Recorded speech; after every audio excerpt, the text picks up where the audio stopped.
I always thought I understood what made a home cozy and tidy until the day I stepped across the threshold of Madame Geneviève Beaumont's house. Within an hour, I realized that everything I knew about cleaning and order was just scratching the surface. Over the years, I'd seen it all, from the spotless, almost sterile homes of my grandparents' generation to the wonderfully cluttered, warm European houses. I admired that old-school independence in people who, without complaint, took care of their homes where every single thing had its place. But French women, they're different. They don't just clean their homes, they live in them, filling the space with soft light, the stories of their belongings, the scent of herbs, and an unhurried breath.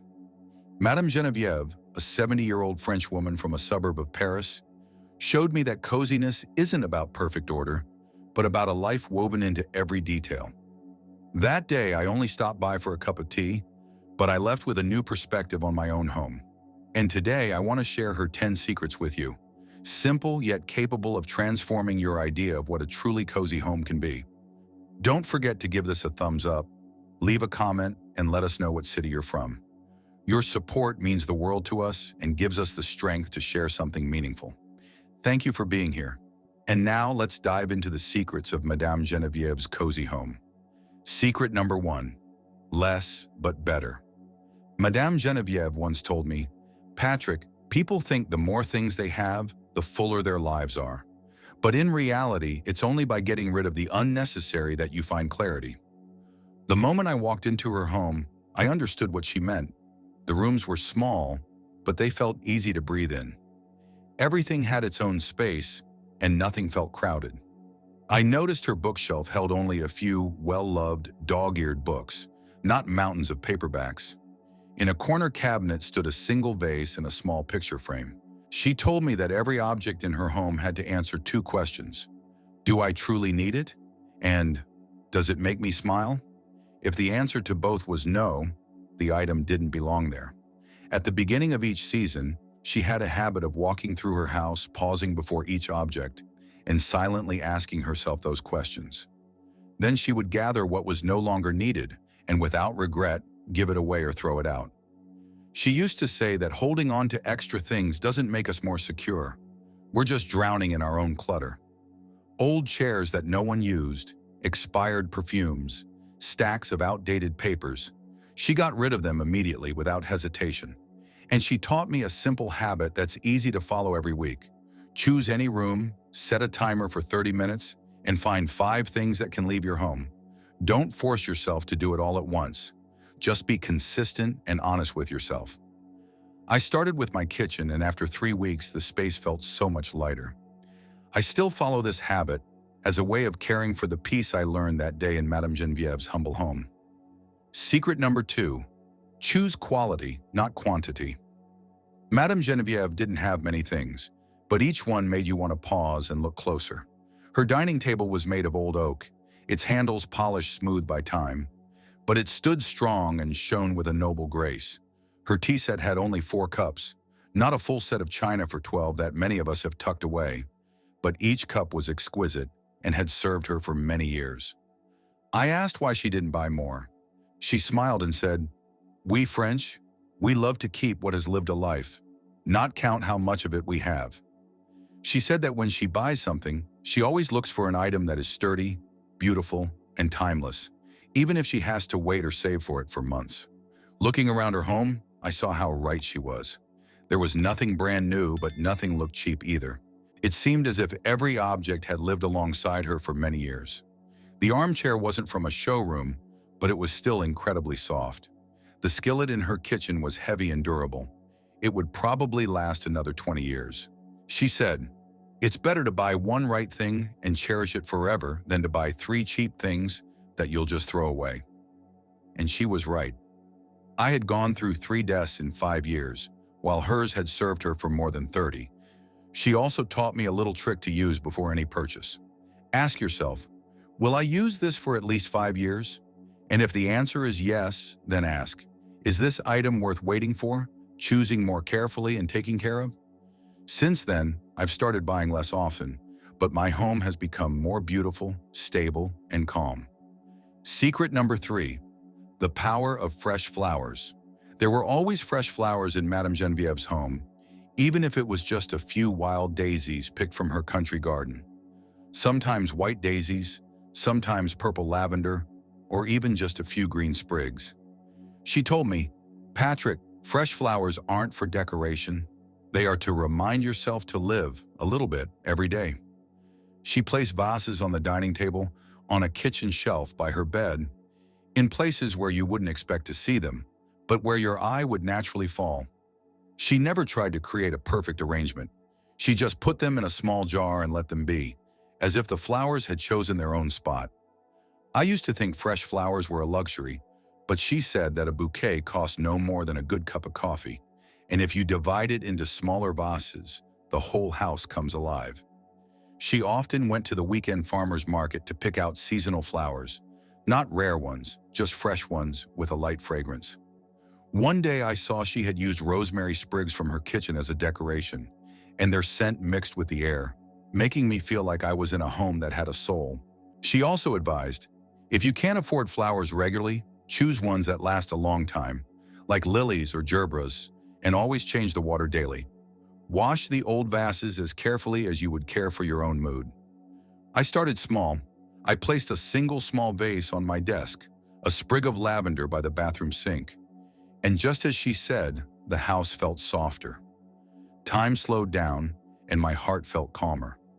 Every time I looked at the flowers, I felt a sense of gratitude, as if someone were gently reminding me to live more beautifully, at least for today. Secret number 4, the art of proper lighting. One of the first things I noticed in Madame Genevieve's home was the light. Not the bright glare from an overhead ceiling fixture, but warm, gentle rays, like the evening sun falling on an old tiled floor. In the evenings, she didn't use the overhead light. She turned on table lamps, floor lamps, and even candles. Every corner had its own light source at a different height. She said that the mood of a room is created by its lighting, not the sofa or the color of the walls. I was used to flicking a switch and flooding the entire room with light, but she would simply turn on a small lamp by her reading chair and light a scented candle near the dining table. When I asked why she didn't turn on the main light, she smiled and said, "Soft light encourages you to slow down, to soften, and to live more deeply." During the day, she would throw open the curtains to let in natural light and place a large mirror opposite the window to reflect the sun's rays. At night, she used dim, warm yellow bulbs. Nothing harsh, so her body understood it was time to rest. I tried doing the same. I replaced the cool white bulbs in my bedroom with warm ones and added a small lamp by the front door. And of course, the atmosphere changed. I felt calmer. Dinner felt cozier, as if I were sitting in a little Parisian cafe. Madame Genevieve taught me that light isn't just for seeing, it's for feeling. And since then, I don't just turn on a light, I create a space for living. Secret number 5, a dining table always ready for guests. I used to see my dining table as a dumping ground for mail, keys, grocery bags, and even unpaid bills. But at Madame Genevieve's house, I never saw any clutter on her table. Her dining table always had a clean tablecloth, a small vase of flowers in the center, and sometimes a half-burned scented candle. She said the dining table is the heart of the home, and even without guests, it deserves to be treated with care. She didn't hide her best dishes away in a china cabinet. She used them every day because she believed every meal was an occasion worthy of being honored. I asked, "But what if someone stops by unannounced?" She laughed. "Patrick, if the table is always ready, then your heart is too." I started practicing her habit. Every evening after dinner, I would wipe down the table, neatly fold the napkins, and move all the papers to another spot. By morning, the dining table was the first place I wanted to sit. Sometimes it was just for a quiet cup of tea by myself, but sitting at a well-kept table is like showing respect for yourself. Madame Genevieve would say, "A ready table isn't for show. It's to remind yourself that life is worth treating with care, even in the simplest things." And I realized, when the table is in order, the home feels cozier, and the heart opens up to a new day, not waiting for guests, but simply being ready for me. Secret number 6, a light daily tidy-up. What surprised me most was that Madame Genevieve's home was always in order, but I never actually saw her cleaning. No frantic mopping, no roar of a vacuum cleaner. Everything seemed to be naturally tidy. She said she didn't spend her days cleaning. She just did a little bit at a time. Every time she left a room, she would carry something with her to put back in its place. After cooking, she would give the countertops a quick wipe, fold the towels, and wash the glass she had just drunk from. Before bed, she spent exactly 10 minutes straightening the chairs, folding the throws, and checking the windows. She called it a gentle touch for the home, and every morning she woke up without feeling overwhelmed by chores. I used to think that cleaning the house meant a weekend-long cleaning marathon, but she taught me that if you spend just 10 minutes a day, that adds up to 70 minutes a week, and that's why she never got tired of tidying up. I started setting a timer every evening. Before turning off the lights, I'd pick up a few scattered items, wipe down a surface, and gather any dirty dishes. At first, it was an experiment, but it gradually became a habit. And now, when I walk out of my room each morning, I feel the house greets me with calm and quiet. Madame Geneviève helped me understand that caring for your home isn't a chore you force on yourself. It's a series of small, gentle conversations with it, through constant, simple actions every day. Secret number 7, the importance of scent. The moment I walked into Madame Geneviève's house, I noticed a very subtle fragrance. Dried orange peel, a hint of lavender, and warm wood. Nothing strong or artificial like a store-bought air freshener, but something natural that made you feel at ease. She would say, "The French pay great attention to scents in their living spaces because a smell is invisible, but it's the first thing to touch your consciousness." On weekends, she would often put a small pot on low heat with slices of orange, cinnamon sticks, and a pinch of cloves, letting the aroma drift through the kitchen and gently into the other rooms. In her closet, she kept small cloth sachets filled with dried lavender to freshen her clothes and ward off moths. On a small table by the door, there was a tiny bottle of pine essential oil with reed diffusers. She said that a home's scent should match the season. Spring was for flowers, summer for herbs, fall for citrus and spices, and winter for wood or vanilla. She also opened the windows every morning, even for just 10 minutes, to air out the house and prevent smells from becoming stale. I started following her example, beginning small. I threw out my old wax melts and started putting lemon slices and rosemary sprigs in hot water. I noticed that as soon as my home was filled with a pleasant scent, my spirit calmed down too.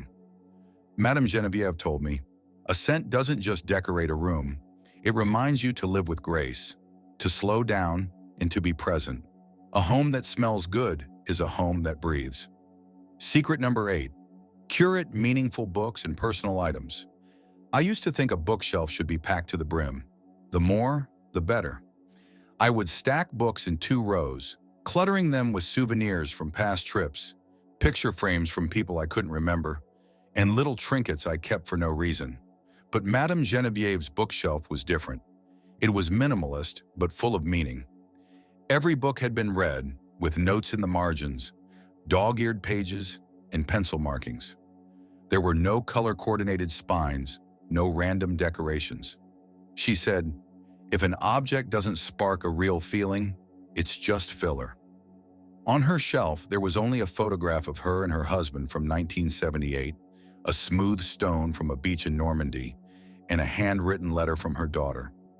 Every item had a story. She would say, "To decide to keep something is to decide to live with it. If an item doesn't bring you joy or you don't know where it came from, thank it and let it go." I looked at my own shelves and started sorting. I divided everything into 3 piles: things I love, things I'm not sure about, and things I don't even remember. She reminded me, don't keep things out of a fear of emptiness. Sometimes it's the empty space that highlights what truly matters. I kept less, but now, every time I look at my shelf, I see a clearer version of myself. Madame Geneviève taught me that curating isn't about having less. It's about understanding who you are and what still moves your heart. Secret number 9, mix the old with the new. One of the things that struck me most about Madame Geneviève's home was how she mixed things together. A classic dark wood table stood next to a modern light fabric sofa. An abstract painting hung on an old brick wall. A French lace curtain hung beside a stainless steel kitchen shelf. And yet, it all looked perfectly harmonious. I asked her if she wasn't afraid that the pieces would clash. She just smiled and said, "Patrick, the beauty is in having the courage to let them stand together." She explained that the French don't replace all their furniture when they want something new. They just change a few details, keeping the old soulful pieces and adding fresh touches. The armoire she used had belonged to her mother, but the knobs on it were new. She would lay a new tablecloth on her old table. She said, "It's the small inconsistencies that create character." I followed her example, starting by keeping my old coffee table instead of buying a new one and placing a modern vase on it. I changed the couch pillows instead of the whole couch, and surprisingly, my home started to look more like me. Madame Geneviève showed me that you don't have to stick to one style. Just keep what has soul and add what brings you joy. This mixture is like life itself. A little bit of the old, a little bit of the new. Something from the past, something just beginning. As long as it's authentic, it will be beautiful. Secret number 10. Turn small things into daily joys. Madame Geneviève didn't wait for a special occasion to use cloth napkins. She didn't save her best teacups for guests. She didn't wait for company to cook something delicious. She lived as if every day was worthy of being celebrated. She used handmade soap with her favorite scent, made her bed with smooth linen sheets, and drank a cup of carefully brewed tea every day at noon. I asked her why she bothered with such small details. She replied, "Because life is made of these small things." She wasn't wealthy, but she was deeply attentive to herself. A beautiful cup won't change your life, but it can change how you start your morning. A clean napkin can make dinner feel more special, even if you're eating alone. I started trying to live by her rules. Instead of drinking coffee from a chipped old mug, I chose my favorite porcelain cup. Instead of paper towels, I folded a cloth napkin. And I noticed I began to sit at the table longer, more slowly, and with more gratitude. Madame Geneviève would say, "Living beautifully isn't about money, it's about attention. These little things cost almost nothing, but they make you feel worthy." That was how she cared for herself, and that was how she taught me to love the things I used to think were too insignificant. But through them, I truly began to see my home as a place for living, not just a place where I slept. We've just gone over the 10 secrets of a French home that Madame Geneviève shared with me. From living simply and choosing quality over quantity to fresh flowers, soft light, natural scents, a light daily tidy-up, and fully embracing the small joys of each day. None of this requires a lot of money. None of it requires special skills. All it takes is a little attention and a lot of love for the place you call home. The most important thing I learned from Madame Geneviève wasn't how to fold napkins or arrange lamps. It was how she treated her home like a dear, trusted friend. Every object she kept, every detail she cared for, was there for a reason. She taught me that a beautiful space isn't a perfect space. It's a space you want to come back to. If you've been inspired by these simple secrets, start today with something small, with a flower in a jar, a soft light in a corner, or just a quiet moment to ask yourself what truly deserves to stay. Thank you for watching until the end. If this video meant something to you, please give it a like, subscribe, and leave a comment to let us know you're here. Your support is priceless. See you in the next one.